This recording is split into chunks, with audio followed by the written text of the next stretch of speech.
Hi friends, ಇವತ್ತು ನಾವು ಸ್ಪೆಷಲ್ಲಾಗಿ ಸಜ್ಜೆ ರೊಟ್ಟಿಯನ್ನು ಹೇಗೆ ಮಾಡೋದು ಅಂತ ನೋಡೋಣ ಬನ್ನಿ. ಇವತ್ತು ನಾವು ಒಂದು ಪಾತ್ರೆಯಲ್ಲಿ 1 ಲೋಟದಷ್ಟು ನೀರನ್ನು ಹಾಕಿ ಸ್ವಲ್ಪ ರುಚಿಗೆ ತಕ್ಕಷ್ಟು ಉಪ್ಪನ್ನು ಹಾಕೋಣ. ಅದಕ್ಕೆ 2 ಚಮಚ ಸಜ್ಜೆ ಹಿಟ್ಟನ್ನು ಹಾಕೋಣ. ಅದಕ್ಕೆ 1 ನಿಮಿಷ ಕುದೀಲಿ. 2 ನಿಮಿಷ ಕುದ್ದಾದ ಮೇಲೆ ಸಜ್ಜೆ ಹಿಟ್ಟನ್ನು 1 kgಯಷ್ಟು ಸಜ್ಜೆ ಹಿಟ್ಟನ್ನು ತಗೊಂಡು ಅದನ್ನು ಜೇನಿಗೆ ಹಾಕ್ಸ್ಕೊಂಡು ಬಂದೆ. ಅದಕ್ಕೆ ಒಂದು ಸ್ವಲ್ಪ ಅರಿಶಿನ ಹಾಕ್ಕೊಂಡಿದ್ದೆ ಅಷ್ಟೇ, ಏನು ಏಕೆಂದಿರಲಿಲ್ಲ. ಚೆನ್ನಾಗಿ ಗೋರಾಡ್ಕೋಬೇಕು. ಕುದ್ದಾದ ಮೇಲೆ ನಿಮ್ಮ ಅದಕ್ಕೆ ಹೇಗೆ ಬೇಕೋ ಹಾಗೆ ನಾದ್ಕೊಂಡು ಇದನ್ನು ಮಾಡ್ಕೋಬೇಕು. ಚೆನ್ನಾಗಿ ಬಂದಿರ್ಬೇಕು ಅದು ನೀರಲ್ಲಿ ಚೆನ್ನಾಗಿ ಕುದ್ರೆ ರೊಟ್ಟಿನೂ ಚೆನ್ನಾಗಿ ಬರುತ್ತೆ. ನೀವು ಹೇಗೆ ಉತ್ತೀರೋ ಹಾಗೆ ಬರುತ್ತೆ. ಅದನ್ನ ಒಂದು ಸ್ವಲ್ಪ ತಣ್ಣಗಾದ ಮೇಲೆ ಒಂದು ತಟ್ಟೆಯಲ್ಲಿ ಹಾಕ್ಕೊಂಡು ನಾದ್ಕೋಬೇಕು. ಹಿಟ್ಟು 1 ಬಟ್ಲದಷ್ಟು ಹಾಕ್ಕೊಂಡಿನಿ ನಾನು. ಅದಕ್ಕೆ ಎಷ್ಟು ಬೇಕಾಗುತ್ತೋ ಅಷ್ಟು, ನಿಮಗೆ ಎಷ್ಟು ನಾದಕರ ಎಷ್ಟು ಬೇಕಾಗುತ್ತೋ ಅಷ್ಟು ಹಾಕ್ಕೊಳ್ರಿ.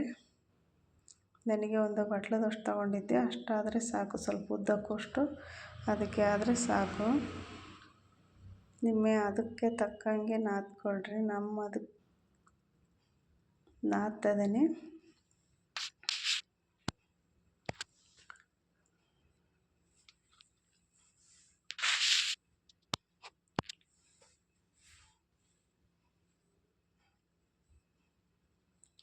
ಎಲ್ಲ ಕ್ಲೀನಾಗಿ ಎಲ್ಲ ನಾದಿ ಮೇಲೆ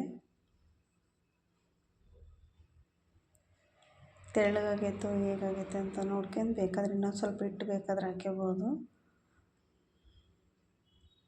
ಕರೆಕ್ಟಾಗೈತಿ ಅಂದರೆ ನೋಡ್ಕೊಳ್ರಿ. ಫಸ್ಟು ಕ್ಲೀನಾಗಿ ನಾದಬೇಕು.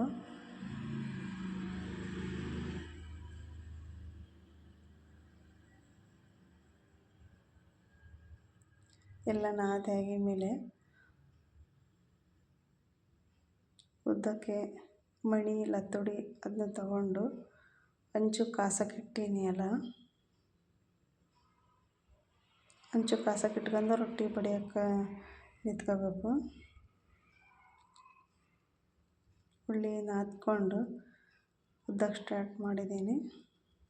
ನೋಡಿರಿ ಹೇಗೆ ಬರುತ್ತೆ ಅಂತ.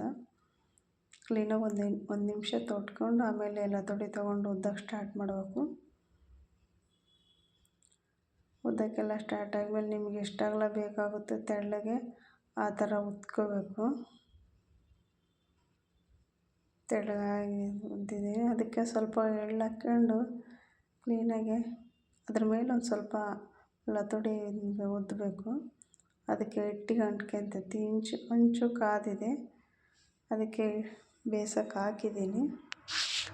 ನೀರು ಒಂದು ಬಟ್ಟೆಯಲ್ಲಿ ನೀರು ರೊಟ್ಟಿಗೆ ಹೆಂಗೆ ಹಚ್ಕೊಳ್ತೀರೋ ಆ ಥರ ಹಸಿ ಬಟ್ಟೆ ಮಾಡ್ಕೊಂಡು ಹಚ್ಕೋಬೇಕು.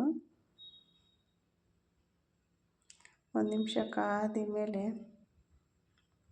ರೊಟ್ಟಿ ಭಾಳ ಚೆನ್ನಾಗಿ ಬೆಂದಿರ್ಬೇಕು. ಕೆಳಗೆಲ್ಲ ಇದಾದ್ಮೇಲೆ ಹಂಚು ಕಾದಿದ್ರೆ ಚೆನ್ನಾಗಿ ಬೇಗ ಎದ್ದೇಳುತ್ತೆ. ಗುಳ್ಳಿ ಎಲ್ಲ ಬಂದಿದೆ, ಈಗ ಆಗೈತೆ ನೋಡಿರಿ.